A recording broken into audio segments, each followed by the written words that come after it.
বলো তো দেখি মন্ত্রী, 2 যোগ 2 5 হয় কি করে? 2 যোগ 2 5। কি হলো? আরে বলো।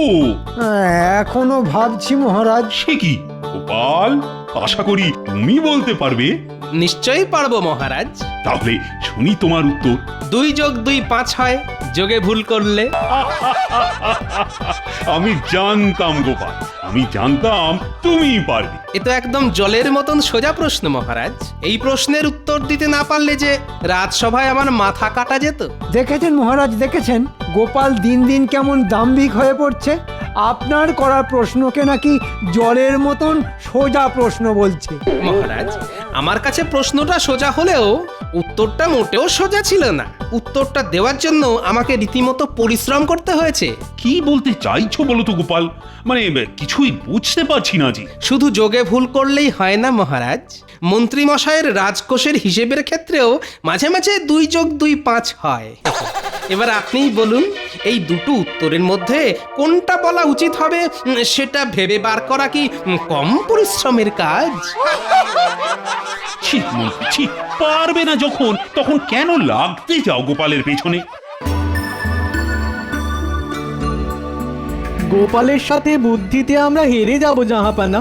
গোপালের মতন বুদ্ধিমান মানুষ খুব কম আছে। রাজা কৃষ্ণচন্দ্রের একমাত্র অস্ত্রই হলো ওই গোপাল ভাঁড়। ওদের নিশ্চয়ই কোনো দুর্বল দিক আছে, খবর লাগাও উজির। রাজা কৃষ্ণচন্দ্রের একটাই দুর্বল দিক, সেটা হলো তার রাজ্যের সুরক্ষা ব্যবস্থা। আর এই দিক থেকে রাজা কৃষ্ণচন্দ্র আমাদের তুলনায় অনেক পিছিয়ে জাহাপানা। তাহলে এবার এমন একটা ফন্দি আঁটতে হবে যাতে সাপও মরে আর লাঠিও না ভাঙে। এটাই একমাত্র পথ জাহাপানা। রাজা কৃষ্ণচন্দ্রের রাজ্যে নড়বড়ে সুরক্ষা ব্যবস্থার কারণ দেখিয়ে আপনি খুব সহজেই রাজার সাধের কৃষ্ণনগর রাজ্যটা ছিনিয়ে নিতে পারেন। আমি যতদূর রাজা কৃষ্ণচন্দ্রকে চিনি, অত সহজে সে হার স্বীকার করবে না। আমার মাথায় একটা দুর্দান্ত বুদ্ধি এসেছে জাহাপানা। শুনি কি বুদ্ধি?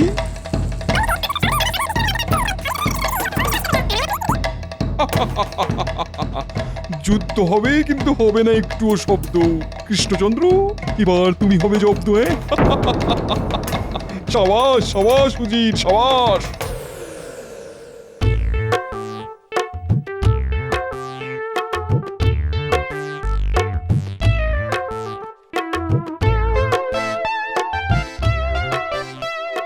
এই নাও গিন্নি, বাজার করে নিয়ে এসেছি।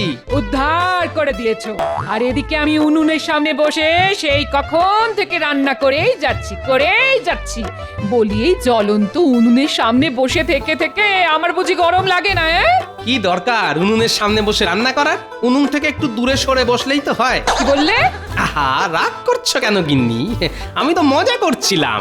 তোমরা পুরুষ মানুষেরা না শুধু মজাই করতে জানো না তো সংসারের কাজগুলো করতে কতটা পরিশ্রম করতে হয়। উফ, বাবারে, গরমও পড়েছে। একটু পরেই তো বলবে, দাও গিন্নি, গরম গরম ভাত দাও, খেয়ে রাজসভায় যেতে হবে। পাগল নাকি? এই গরমের মধ্যে গরম গরম ভাত খাবার কোনো মানেই হয় না।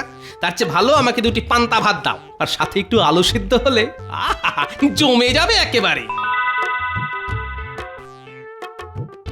গোপাল, আগে রাজামশাই, তোমার ঝুলিতে নতুন কোনো কৌতুক থাকলে শোনাও শুনি। আগে আমার ঝুলিতে নতুন কৌতুক থাকবে না তা কি হয় মহারাজ? তবে শুনুন, একবার আমি রাজসভা শেষ করে রাস্তা দিয়ে হেঁটে হেঁটে যাচ্ছিলাম। দেখি রাস্তার ধারে একটা মুরগি মন খারাপ করে বসে বসে কাঁদছে। আমি গিয়ে মুরগিকে জিজ্ঞাসা করলাম, কিরে, এরকম ভাবে কাঁদছিস কেন? তা তুমি গিয়ে মুরগিকে প্রশ্ন করলে? হ্যাঁ মহারাজ, আমার প্রশ্ন শুনে মুরগি উত্তর দিল। বলল, এখনো পর্যন্ত আমি প্রায় 5000 ডিম পেড়েছি, কিন্তু আজ পর্যন্ত আমাকে কেউ মা বলে ডাকলো না।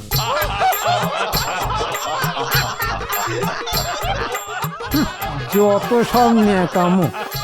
সত্যি গোপাল, যেমন তুমি তেমন তোমার কৌতুক।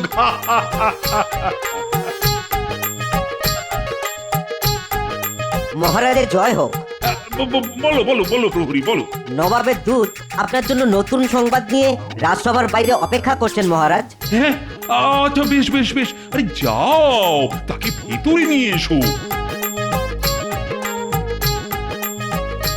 আবার কি কেলো হতে চলেছে কে জানে। বলো দুধ বলো, নবাব আমার জন্য নতুন কি সংবাদ পাঠিয়েছেন? এই নবাব একটি বিশেষ খেলা আবিষ্কার করেছেন। নবাব তার সেই নতুন খেলা নিয়ে আপনার সঙ্গে দেখা করতে আপনার রাজ্যে আসবেন। নবাবের হুকুম, নবাবের সাথে সেই খেলা খেলতে আপনি বাধ্য। হ্যাঁ, নতুন খেলা? নবাব আরও বলেছেন আপনাকে সব সময় তৈরি থাকতে।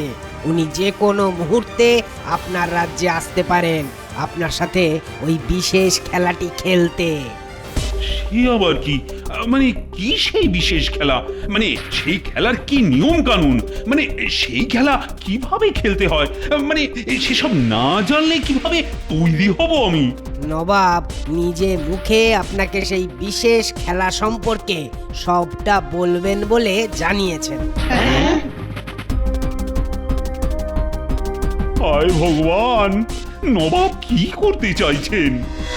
কৃষ্ণচন্দ্র, ভেঙে পড়ার কিছু হয়নি। হ্যাঁ, নবাব সাহেব আপনি? অবাক হওয়ার কি আছে? আমি তো দুধকে দিয়ে খবর পাঠিয়েছিলাম যে আমি যে কোনো মুহূর্তে তোমার রাজ্যে আসতে পারি তোমার সাথে ওই বিশেষ খেলাটি খেলতে। তা পাঠিয়েছিলেন, কিন্তু তা বলে এত তাড়াতাড়ি আপনি এসে পড়বেন সেটা আমি ভাবতে পারিনি। শুভ কাজে দেরি করা আমি মোটেই পছন্দ করি না কৃষ্ণচন্দ্র। এবার বলুন নবাব সাহেব, বলুন, মানে বিশেষ খেলার সম্পর্কে জানতে আমার যে আর তর সইছে না। এত ব্যস্ত হওয়ার কি আছে কৃষ্ণচন্দ্র? এসেই যখন পড়েছি তখন তো খেলাটি খেলে তারপরই যাব। কিন্তু তার আগে তোমার সম্পর্কে একটা অভিযোগ আছে আমার। হ্যাঁ, অভিযোগ? তোমার রাজ্যের সুরক্ষা ব্যবস্থা দিন দিন নড়বড়ে হয়ে পড়ছে। এইভাবে চলতে থাকলে যে আমি বাধ্য হব তোমার কাছ থেকে তোমার রাজ্যটা ছিনিয়ে নিতে। হ্যাঁ, কি বলছেন আপনি? না না না না না, এ হতেই পারে না। আমার রাজ্যে চোর ছিনতাইবাজদের কোনো আশ্রয় নেই। আমার রাজ্যে প্রজারা নিরাপদে সুখে শান্তিতে বসবাস করে। আমি জানতাম তুমি তোমার ভুল নিজ মুখে স্বীকার করবে না। তাই তো আমি সেই বিশেষ খেলা নিয়ে তোমার রাজ্যে হাজির হয়েছি কৃষ্ণচন্দ্র।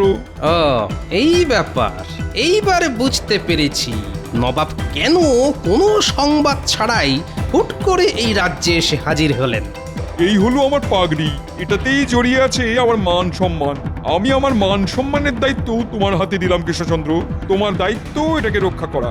পাগড়ি? পাগড়ি কেন? এটাই তো খেলা। আগামী 2 দিন এই পাগড়ি তোমার রাজ্যে তোমার সুরক্ষা চাদরে মোড়া থাকবে। আমি ফিরে যাব আমার প্রাসাদে।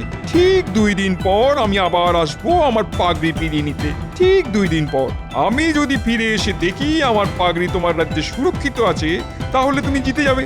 আর যদি তুমি হেরে যাও তাহলে আশা করি তার ফল কি হবে তুমি নিশ্চয়ই আন্দাজ করতে পারছো। হ্যাঁ হ্যাঁ, আমি সেটা ঠিক আন্দাজ করতে পেরেছি। চুপ! আমার মনে হয় রাজা কৃষ্ণচন্দ্র হেরে যাবেন। আমি রাজি জাহাপনা, আপনি নিশ্চিন্তে ফিরে যান। আমার রাজ্যে আপনার পাগড়ি সুরক্ষিত থাকবে, কেউ তাকে স্পর্শ করার স্পর্ধা দেখাবে না। আমার রাজ্যের সুরক্ষা ব্যবস্থার উপর আমার আস্থা আছে। বেশ বেশ, তাই হোক তাই হোক। নবাব দেখছি সব আঁটঘাট বেঁধেই ময়দানে নেমেছে না?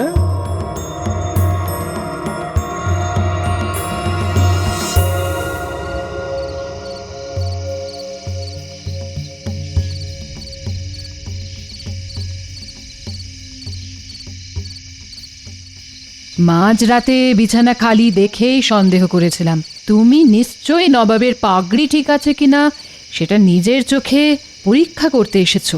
কি বলবো বলো তো রানী, এখন এই পাগড়ির উপরই নির্ভর করছে আমার রাজ সিংহাসন।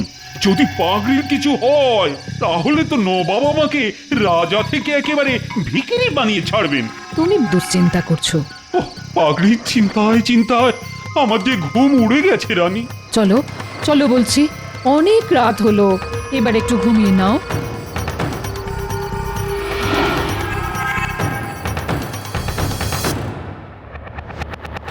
সর্বনাশ, সর্বনাশ হয়ে গেছে মহারাজ। হ্যাঁ? রাজপ্রাসাদ থেকে নবাবের পাগড়ি চুরি হয়ে গেছে মহারাজ।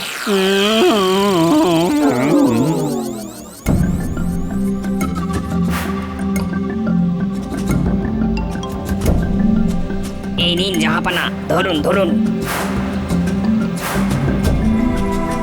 বহুত খুব, क्या बात क्या बात। জাহাপানা এতক্ষণে হয়তো রাজা কৃষ্ণচন্দ্র মাথায় হাত দিয়ে বসে পড়েছে। সে আর বলতে। সর্বনাশ! এ কি হয়ে গেল?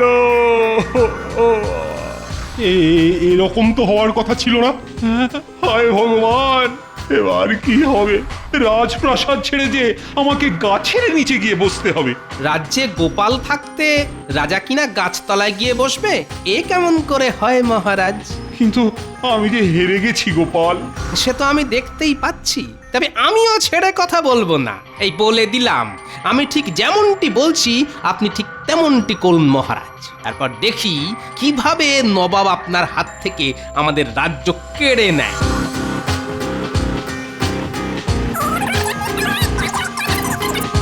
বেশ, তোমার শেষ ইচ্ছে আমি রাখবো।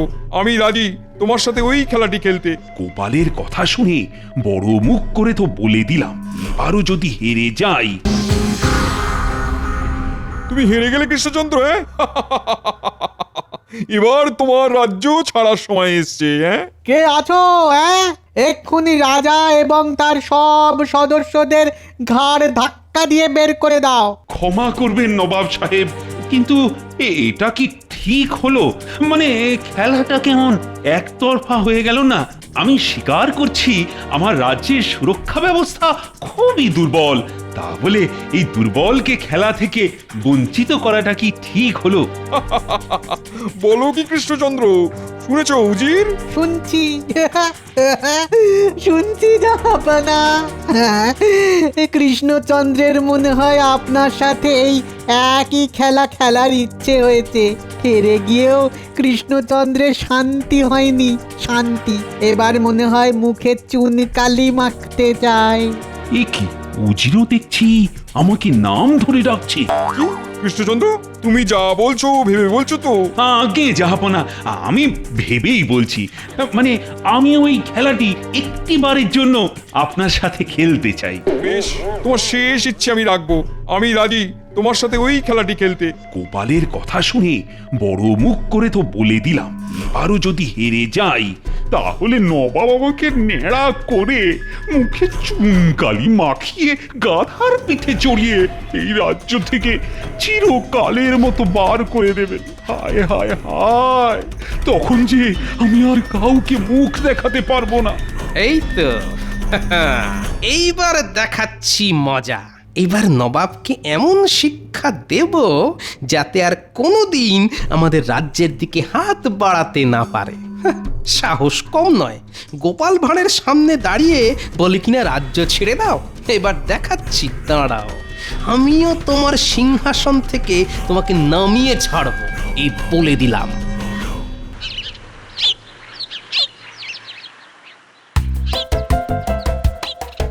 আহ, শান্তি। পেট আর শরীর দুটোই শান্ত হলো এবার। এই নাও, তোমার জন্য আলু ভেজে এনেছি। পান্তা ভাতের সাথে আলু ভাজা। সত্যি গিন্নি, তুমি সারাদিন কত পরিশ্রম করো গো।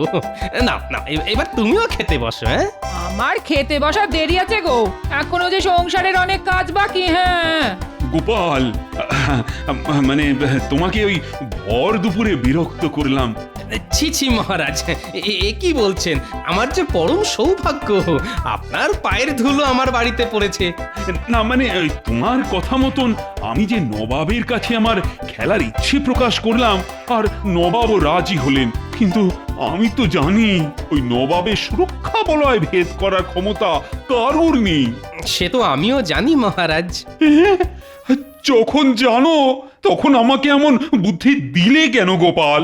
গোপাল যখন বুদ্ধি দিয়েছে তখন নিশ্চয়ই ভেবেচিন্তে দিয়েছে। তাই তো গোপাল? রানীমা একদম ঠিক বলেছেন মহারাজ। ওসব কথা ছাড়ুন তো এবার। পান্তা ভাত সাথে আলু ভাজা করেছে আমার গিন্নি। আসুন মহারাজ, রানীমা আসুন আসুন আসুন। হ্যাঁ, চিন্তায় আমার ঘুম উড়ে গেছে, আর এদিকে তুমি পান্তা ভাত খেতে বলছো?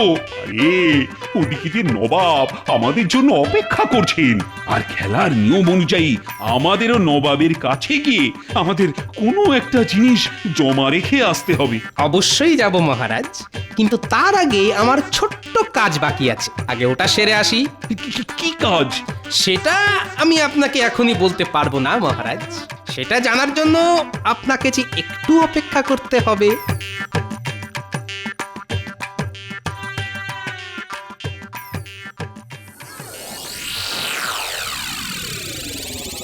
এসো এসো এসো এসো কৃষ্ণচন্দ্র এসো।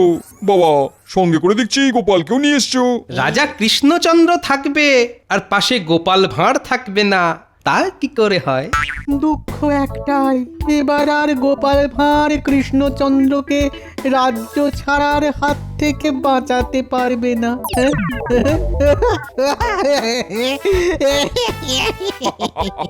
কৃষ্ণচন্দ্র যে আর রাজা নেই, এটা মেনে নিতে খুব কষ্ট হচ্ছে, কিন্তু কি আর করবো বলো, এটাই তো খেলার নিয়ম।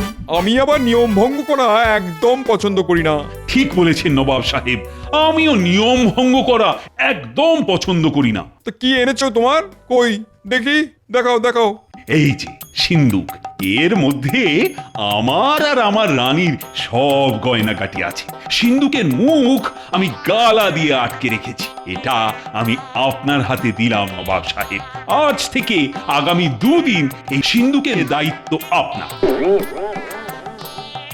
বাবারে, এ তো বড্ড ভারী। না জানি কত গয়নাগাটি আছে।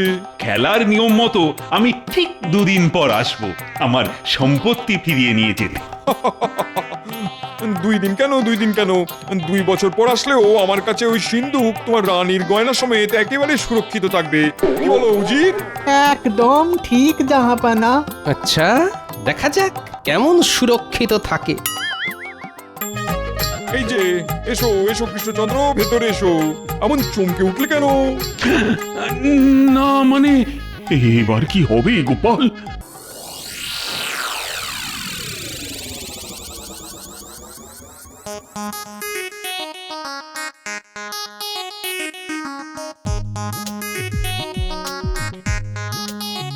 উজির, আজ যে কৃষ্ণচন্দ্র আসবে তার সিন্দুক ফিরিয়ে নিয়ে যেতে, প্রাসাদে ঢুকে যখন দেখবে তার সিন্দুক একদম সহি সালামত আছে, তখন কৃষ্ণচন্দ্রের কি অবস্থা হবে সেটা দেখার জন্য আমি আর ইন্তজার করতে পারছি না। কি ব্যাপার বলো তো গোপাল, তুমি এমন ফিক করে হাসছেন? কি হলো বলো তো? আরে তুমি কি পাগল হয়ে গেলে নাকি? আগে না মহারাজ, পাগল হবেন নবাব যখন দেখবেন তার সুরক্ষা বলয় ভেদ করে আপনার সম্পত্তি চুরি গেছে। ঠিক বলছো? মানে তুমি ঠিক বলছো তো? শুধু দেখে যান মহারাজ, দেখে যান।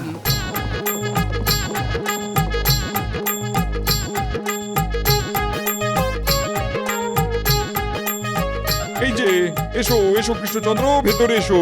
এমন চমকে উঠলে কেন? না মানে, এবার কি হবে গোপাল? বাহ, সিন্দুক যে দেখছি একদম সুরক্ষিত আছে। তুমি আবার হেরে গেলে কৃষ্ণচন্দ্র। হ্যাঁ, এবার কৃষ্ণচন্দ্রকে মুখে চুনকালি মাখাবার সময় এসেছে। কে আছো? তাড়াতাড়ি এই দুটোকে ধরে মুখে চুনকালি মাখিয়ে দাও। মাখিয়ে দাও। তার আগে একবার আমি নিজের চোখে পরীক্ষা করতে চাই। হ্যাঁ, তোমার চোখ খারাপ নাকি যে সিন্দুক দেখতে পাচ্ছ না? বেশ, যাও যাও, নিজের হাতে নিয়ে দেখো। আসুন মহারাজ। একি, এত ভারী সিন্দুক 2 দিনে এমন হালকা হয়ে গেল কি করে? কি? ভারী সিন্দুক হালকা হয়ে গেছে? দেখি দেখি দেখি। হায় আল্লাহ, এ তো সত্যি খালি মনে হচ্ছে।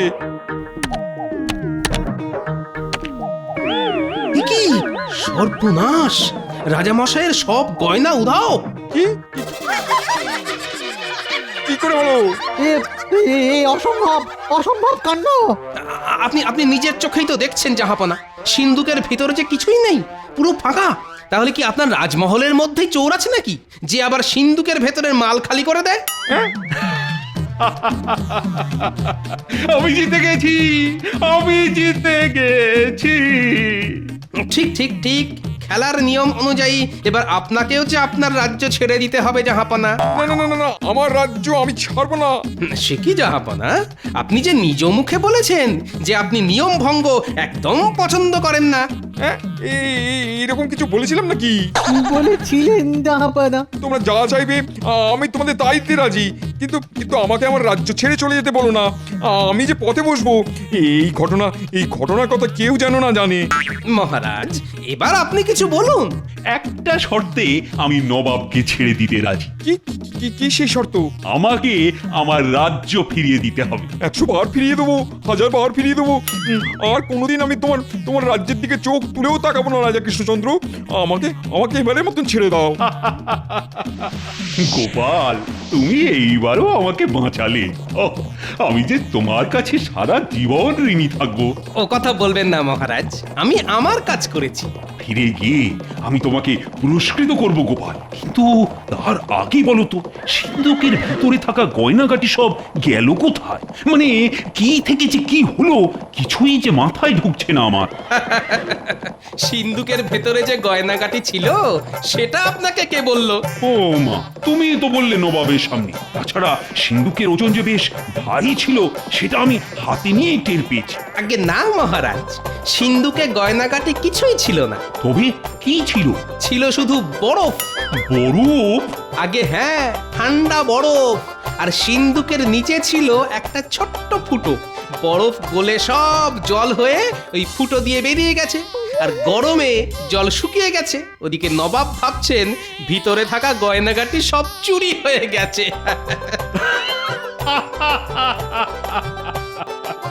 সত্যি গোপাল, তোমারও বুদ্ধি দেখছি বরফের মতোই কঠিন। আগে না মহারাজ, বলুন জলের মতন সোজা।